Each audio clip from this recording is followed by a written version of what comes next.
سب سے پہلے یہ جو ساری سچویشن بنی ہے اس پر اگر ہم اس کے ماضی کے بیانات دیکھتے ہیں، امریکہ کے بیانات دیکھتے ہیں، اسرائیل کے بیانات دیکھتے ہیں، تو ان کا ٹارگٹ یہ تھا کہ وہ رجیم چینج کرنا چاہ رہے تھے ایران میں۔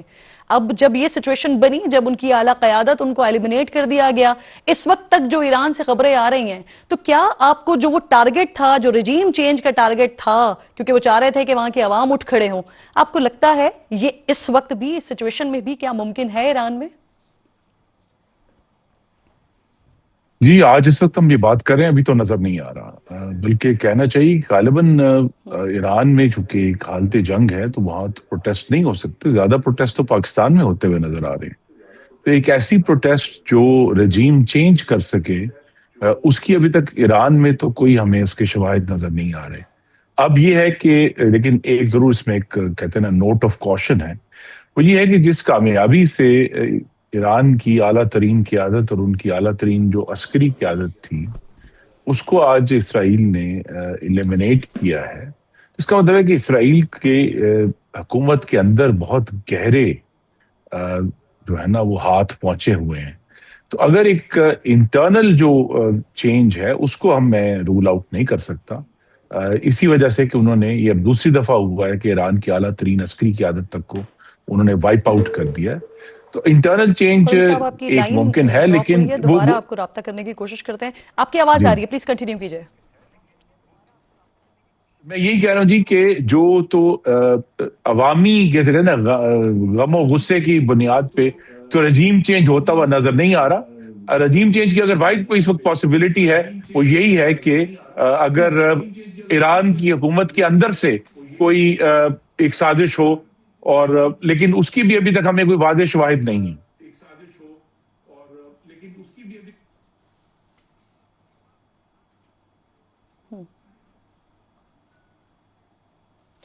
سر، ایک طرف امریکہ ہے، ایک طرف ایران ہے۔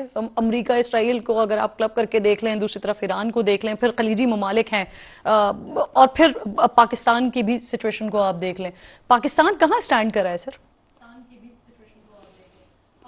پاکستان کے لیے ایک کہتے ہیں نا پل سرات کی سچویشن بن گئی ہے کہ ایک بارڈر جو ہمارا جہاں کوئی واضح عسکری چیلنج نہیں تھا وہاں بھی ایک عسکری چیلنج آ کھڑا ہوا ہے ایران کے ساتھ۔ لیکن پاکستان کے آف کورس اور بھی کنسرنز ہیں، تیل کی سپلائی کا کنسرن ہے کہ اگر تیل جو ہے وہ سپلائی کم ہونے سے مہنگا ہوتا ہے اس کے پاکستان کی معیشت پر فوری اثر ہوگا۔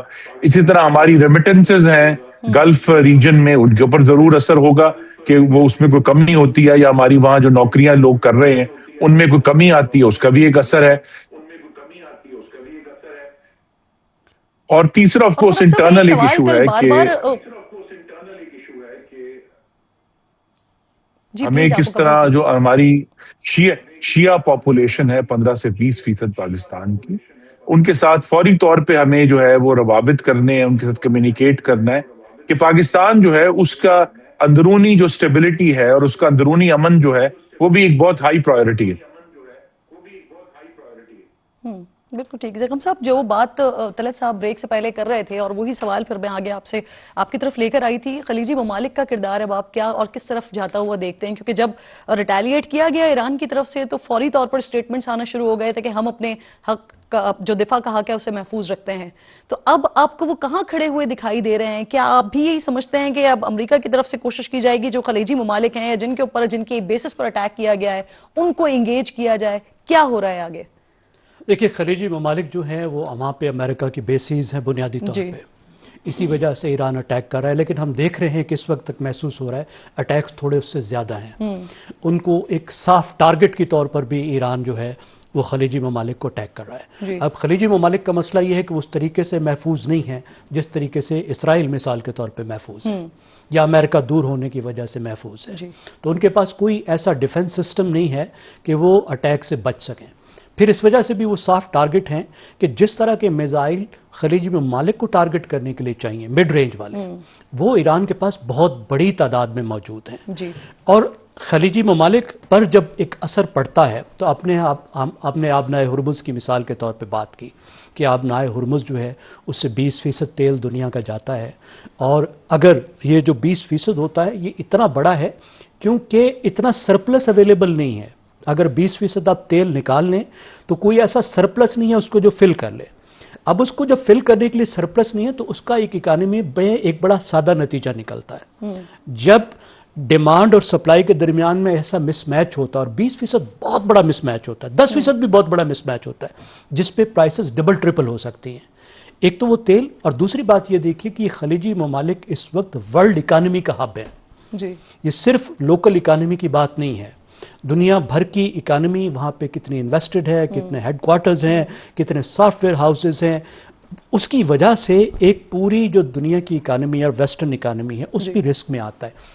تو اس وقت ایران ایک دراڑ ڈالنا چاہتا ہے خلیجی ممالک کے درمیان میں اور امریکہ کے درمیان میں, اور وہ چاہتا ہے کہ خلیجی ممالک امریکہ پر دباؤ ڈالیں کہ امریکہ پیچھے کو ہٹے. اور یہ خلیجی ممالک سے پھر سمیرہ یہ ہوا کہ ہم نے دیکھا کہ وہ اچانک سے ایک اجلاس بھی طلب کر لیا گیا, کل سعودی عرب کی طرف سے بھی سٹیٹمنٹ آ گیا. اب یہ جو وزرائے خارجہ کا اہم اجلاس ہونے جا رہا ہے, کیا اس میں متوقع فیصلے ہو سکتے ہیں؟ کیا یہ ہم سوچ سکتے ہیں کہ مجموعی طور پر کسی اٹیک کی کوئی پلاننگ وغیرہ ہو جائے؟ کیا مجموعی فیصلے ہو سکتے ہیں اس میں؟ کرن, سب سے پہلے I think it's a far fetched idea کہ کوئی مجموعی اٹیک ہوگا.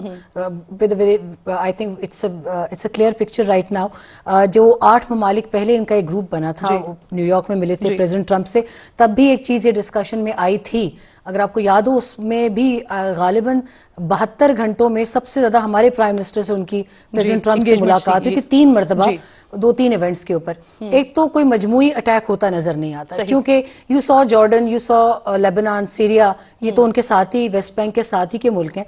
ایجپٹ ہے, انہوں نے تو ریزسٹنس کے بجائے they actually started downing the missiles, ballistic missile down کی انہوں نے, اس لیے ان کا غصہ ہے. یو اے ای کی طرف اسپیشلی غصہ نکالا ایران نے. اور حیرت کی بات یہ ہے کہ ابھی جو خلیجی ممالک تھوڑا سا ڈرے ہوئے ہیں وہ اس پر ہیں کہ کچھ ممالک کے پاس اپ گریڈڈ بلسٹک میزل ڈیفنس سسٹم نہیں ہے. جیسے ہم کویت کی بات کرتے ہیں, کویت کا جو نظام ہے ایئر ڈیفنس سسٹم کا وہ 1991 کا انسٹالڈ ہے. They did not go for upgradation. وہ یوزلی ایک امن پسندی ملک سمجھے جاتے ہیں, ان کے لیے تو سرپرائز ایلیمنٹ تھا یہ کہ ساڈے وال کیوں آئے نے. تو اٹ واز ایکچولی وہ دے ور ان آ, اسٹرک ان آ. لیکن جو دوسرے ممالک ہیں ان کے پاس پیٹریوٹ سسٹم ہے, تھارٹ سسٹم ہے, جو کہ ٹرمینل ہائی سسٹم ہے. اس کے ساتھ آئی تھنک گریونسز ان کے ہیں, لیکن وہ نہیں چاہتے کہ پرولونگ کریں ایران کے ساتھ, کیونکہ ایران کے پاس they have a huge inventory of missiles, so they don't want to do that. Khurram صاحب, آپ اگری کرتے ہیں اس بات سے کہ اس طرح کی کوئی سچویشن بنتی ہوئی نظر نہیں آ رہی کہ تمام ممالک پھر مل کر کوئی ڈیسیجن لے رہے ہوں؟ جو وزرائے خارجہ کے کا اجلاس ہو رہا ہے, تو ایران کے حوالے سے کسی قسم کا اس طرح کا کوئی معاملہ نظر نہیں آ رہا. اور اس وقت ہمارے پاس کچھ اہم خبر بھی آ رہی ہے, اہم اطلاع یہ آ رہی ہے کہ ایرانی بحری جہاز کو گلف عمان میں نشانہ بنایا گیا ہے, جن کے اوپر یہ میزائل اٹیک کیا گیا. خرم صاحب, لاسٹ کامنٹ کیجئے گا سر.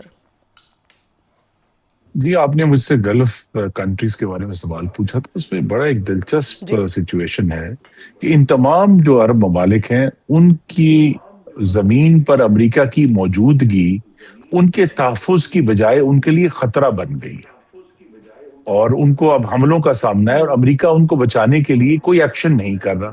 یہ بات سب لوگ نوٹ کر رہے ہیں کہ بھئی جب ضرورت پڑی تو امریکہ ہماری مدد کو نہیں آیا, ہماری پروٹیکشن کو, یا اس نے ہمارے میزائل آ رہے تھے ان کو نہیں روکا. تو ایک تو وہاں امریکہ کا بہت ایک ساکھ جو ہے آنے والے دنوں میں خراب ہوئی ہے. دوسرا یہ ہے کہ اب یہ سب پر واضح ہے کہ وہ تمام وقت جب امریکہ نیگوشیٹ کر رہا تھا ایران کے ساتھ, اصل میں ایک جنگ کی تیاری ہو رہی تھی. تو لہٰذا اب امریکہ سے نیگوشیٹ کرنا بھی جو ہے وہ بھی سب ملک بہت سوچ سمجھ کر کریں گے کہ آنے والے سالوں میں کہ بھئی یہ اگر ہمارے اوپر حملہ آور نہ ہو جائیں.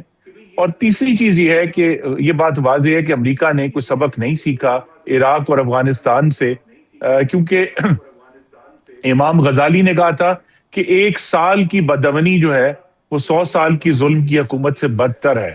تو اگر وہی اسی طرح کی اینکی ہوئی جس طرح کی عراق میں ہوئی تھی یا ہم نے افغانستان میں 20 سال دیکھی ہے, تو یہ ایک بہت ہی مشکل صورتحال ہے. آخری بات جو مجھے کرنی وہ یہ کہ یہ جو آپ نے جس بحری جہاز کی تباہی کا ذکر کیا, گلف آف عمان وہ ہے جہاں جس کے ایک کونے پر گوادر ہے. تو لہذا جنگ جو ہے وہ بالکل ہمارے دہانے پر آئی ہوئی ہے, اور اس لیے پاکستان کے سامنے اور حکومت کے سامنے بہت بڑا چیلنج ہے. کل پارلیمنٹ کا اجلاس بھی ہے کہ اس کو کلیئرلی آ کر قوم کو بھی اننسیٹ کریں کہ ہمیں اس وقت قومی مفاد یہ ہے کہ پرامن رہیں, اور پرامن رہ کے جو ہم نے بہت ایک اصولی سٹینڈ لیا ہے ایران کے حق میں اس کو اپریشیٹ کریں, لیکن اپنے ملک کو خراب نہ کریں. بالکل. اور سر, آپ کو لگتا ہے خلیجی ممالک کی طرف سے کوئی دباؤ آ سکتا ہے اس وقت پاکستان پر اسپیشلی؟ خرم صاحب, نہیں، پاکستان پر تو نہیں دباؤ، لیکن ایران کی اسٹریٹجی ہی یہ ہے ان تمام خلیجی ممالک پر حملہ کرنے کی کہ وہ امریکہ پر دباؤ ڈالیں گے کہ یہ ایکشن جو ہے وہ ختم کیا جائے.